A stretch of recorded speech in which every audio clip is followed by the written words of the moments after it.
नमस्कार दोस्तों, आपका स्वागत है हमारे इस वीडियो चैनल पर। इस चैनल पर हम स्वास्थ्य से संबंधित जानकारियां साझा करते हैं। तो आज हम बात करेंगे एक बहुत ही महत्वपूर्ण विषय पर, जो कि है फॉलिकल मॉनिटरिंग। यह उन महिलाओं के लिए बहुत उपयोगी है जो कि गर्भधारण का प्रयास कर रही हैं। दोस्तों, मैं doctor H.K. Mishra, I am a radiologist practising since last more than 25 years at Lucknow. तो आज हम बात करेंगे फॉलिकल मॉनिटरिंग के बारे में।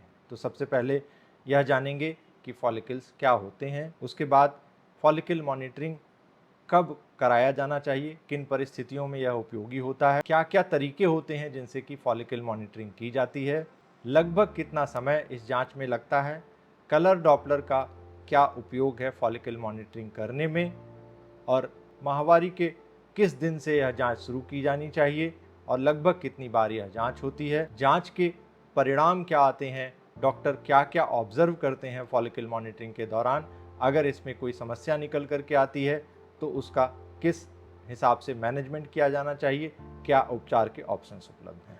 तो सबसे पहले तो फॉलिकल क्या होते हैं। तो फॉलिकल एक पानी से भरे हुए छोटे छोटे छल्ले होते हैं जो कि महिला के ओवरी में या अंडाशय में पाए जाते हैं। इनका काम होता है अंडों की सुरक्षा करना, उनको न्यूट्रिशन प्रदान करना और ओव्यूलेशन में परिपक्वता में उनकी मदद करना और बाद में ओव्यूलेशन में सहायक होना। उम्र के साथ ही महिला में फॉलिकल्स की संख्या कम होती जाती है। जन्म के समय लगभग 1 से 2 मिलियन फॉलिकल्स, लगभग 10 से लेकर के 20 लाख तक के फॉलिकल्स होते हैं और इनमें से 400 से 500 ही पूरे लाइफ टाइम में ओव्यूलेशन तक पहुंच पाते हैं।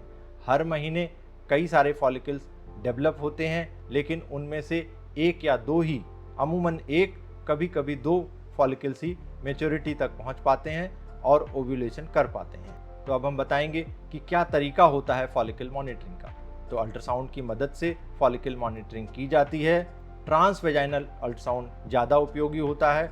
कभी कभी ट्रांस एब्डोमिनल अल्ट्रासाउंड की मदद से भी फॉलिकल मॉनिटरिंग कर सकते हैं, लेकिन हमारा सलाह ये होगी, हमारा सुझाव यह होगा कि ट्रांसवेजाइनल अल्ट्रासाउंड की मदद से ही फॉलिकल मॉनिटरिंग की जाए, क्योंकि ट्रांसवेजाइनल अल्ट्रासाउंड में इसकी सेंसिटिविटी ज़्यादा होती है और छोटे फॉलिकल्स भी बेहतर दिखाई देते हैं। उनके अंदर का डिटेल भी हम ट्रांसवेजाइनल अल्ट्रासाउंड की मदद से देख पाते हैं। साथ ही कलर डॉपलर लगाने के लिए भी, कलर डॉपलर का उपयोग करने के लिए भी ट्रांसवेजाइनल अल्ट्रासाउंड की आवश्यकता होती है। तो फॉलिकल मॉनिटरिंग किन किन परिस्थितियों में की जानी चाहिए। पहले तो नेचुरल साइकिल में, यह देखने के लिए अगर कोई दंपति प्रयास कर रहे हैं और गर्भधारण में दिक्कत हो रही है, तो यह जानने के लिए कि उनकी फॉलिकल की मैच्योरिटी ठीक से हो रही है, ओव्यूलेशन अच्छे से हो रहा है या नहीं हो रहा है, समय से हो रहा है या नहीं हो रहा है, इन सब बातों की जानकारी प्राप्त करने के लिए नेचुरल साइकिल में भी फॉलिकल मॉनिटरिंग की जाती है। इसके बाद अगर कोई महिला PCOD समस्या से ग्रसित है, पीरियड डिलेड हैं और कंसीव करने में दिक्कत हो रही है, तो भी फॉलिकल मॉनिटरिंग किया जाना चाहिए और यह जानने के लिए कि अंडे कब डेवलप हो रहे हैं, कितना समय ले रहे हैं और रप्चर लगभग कब हो रहा है, ओव्यूलेशन कब हो रहा है। इसके साथ ही असिस्टेड रिप्रोडक्शन टेक्निक्स में जैसे कि IUI और IVF में भी फॉलिकल मॉनिटरिंग का उपयोग किया जाता है। अंडों की परिपक्वता, उनका विकास और रप्चर की तिथि जानने के लिए, अनुमानित समय जानने के लिए भी फॉलिकल मॉनिटरिंग का उपयोग किया जाता है। अब फॉलिकल मॉनिटरिंग कब किया जाना चाहिए।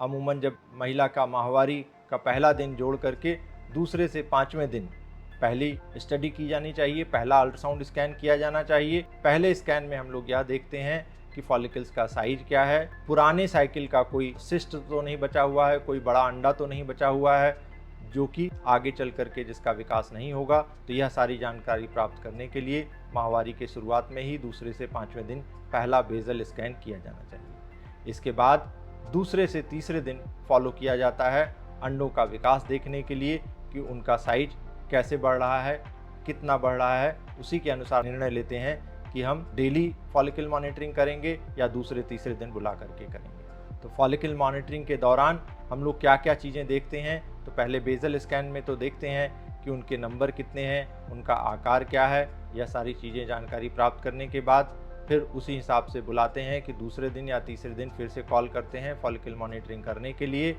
और फिर विकास देखते हैं कि अंडों का विकास किस तरह से हो रहा है। अमूमन 2 से लेकर के 6 विजिट तक महिला को करना पड़ सकता है। तो अगर नेचुरल साइकिल में देख रहे हैं तो अंडों को तब तक फॉलो करते हैं जब तक कि उनका रप्चर ना हो जाए। अगर हम IUI या IVF के लिए प्रिपेयर कर रहे हैं तो यह देखते हैं कि लगभग 18 मिलीमीटर के जब फॉलिकल हो जाएं तो उसके हिसाब से निर्णय लेते हैं कि उनको रप्चर करने के लिए इंजेक्शन लगाने की आवश्यकता है या पिकअप करने के लिए इंजेक्शन लगाने की आवश्यकता है। फॉलिकल मॉनिटरिंग के साथ ही हम लोग और भी चीज़ें साथ में देखते हैं। और क्या देखते हैं, हम एंडोमेट्रियम की लाइनिंग देखते हैं, एंडोमेट्रियम का विकास देखते हैं। एंडोमेट्रियम क्या होता है? यूट्रस के अंदर की लाइनिंग होती है जहाँ पर कि गर्भधारण होता है। अल्ट्रासाउंड की मदद से, TVS की मदद से हम यह ऑब्जर्व करते हैं कि उसका डेवलपमेंट कैसे हो रहा है। धीरे धीरे उसकी मोटाई बढ़ती है, साथ ही उसकी मॉर्फोलॉजी भी चेंज होती है। पहले होमोजेनस एंडोमेट्रियम होता है, बाद में ट्रिपल लाइन हो जाता है, 3 लेयर का एंडोमेट्रियम दिखाई देता है। इसके साथ ही हम लोग यह भी देखते हैं कि एंडोमेट्रियम की वैस्कुलरिटी कितनी है, उसका वॉल्यूम कितना है। एंडोमेट्रियम की वैस्कुलरिटी जितनी ज़्यादा होती है, प्रेगनेंसी रुकने की संभावना उतनी ज़्यादा होती है।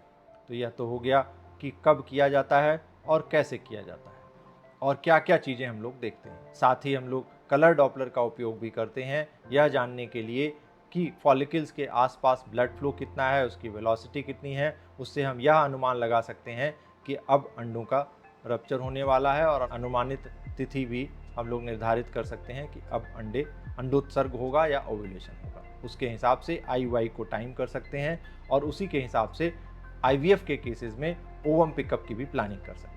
अब इसके बाद फॉलिकल मॉनिटरिंग में अगर सब कुछ नेचुरल जाता है, अंडे अपने आप फट रहे हैं, तो इसका मतलब ओव्यूलेशन में कोई दिक्कत नहीं है। बाकी चीज़ों को देख करके उसके हिसाब से निर्णय ले सकते हैं कि मैनेजमेंट कैसे किया जाना है। अगर IUI या IVF की प्लानिंग है तो जैसा कि मैंने बताया कि अंडों का साइज लगभग 18 मिलीमीटर के आसपास होने के बाद इंजेक्शन लगाते हैं और टाइम करते हैं कि किस समय IUI करना है या किस समय ओवम का पिकअप करना है। तो आइए हम थोड़ा सा समराइज कर देते हैं फॉलिकल मॉनिटरिंग को। फॉलिकल मॉनिटरिंग से गर्भधारण की समय का निर्धारण किया जा सकता है। ट्रांसवेजाइनल स्कैन की मदद से अल्ट्रासाउंड कर करके फॉलिकल्स के विकास को, उनके नंबर को और ओव्यूलेशन की टाइमिंग का पता लगाते हैं। कलर डॉपलर हमें मदद करता है अंडों के आसपास रक्त प्रवाह को, ब्लड फ्लो को और उसकी वेलोसिटी को देखने के लिए और अंडों के अंडोत्सर्ग यानी कि ओव्यूलेशन का अनुमानित समय की जानकारी प्राप्त करने के लिए। अगर नेचुरली ओव्यूलेशन हो रहा है तो ज़्यादा दवाइयों की आवश्यकता नहीं होती है। अगर असिस्टेड रिप्रोडक्टिव टेक्निक जैसे कि IUI और IVF की ज़रूरत है तो उसी के हिसाब से फॉलिकल मॉनिटरिंग के हिसाब से तय कर सकते हैं कि कब इंजेक्शन लगाना है और कब IUI करना है और पिकअप कब करना है। तो दोस्तों, यह वीडियो आपको कैसा लगा फॉलिकल मॉनिटरिंग के बारे में हमें ज़रूर बताएं। अपने दोस्तों के साथ शेयर करें, सब्सक्राइब करें और बेल आइकन दबाना ना भूलें, क्योंकि हम नए नए वीडियो बनाते रहते हैं और आपको जानकारी आप तक पहुंचती रहेगी। अगर आपके कोई सवाल हैं तो उन्हें कमेंट बॉक्स में लिखें। अगर किसी विषय पर आप चाहते हैं कि हम वीडियो बनाएं तो उसका भी सुझाव हमें दें। नमस्कार।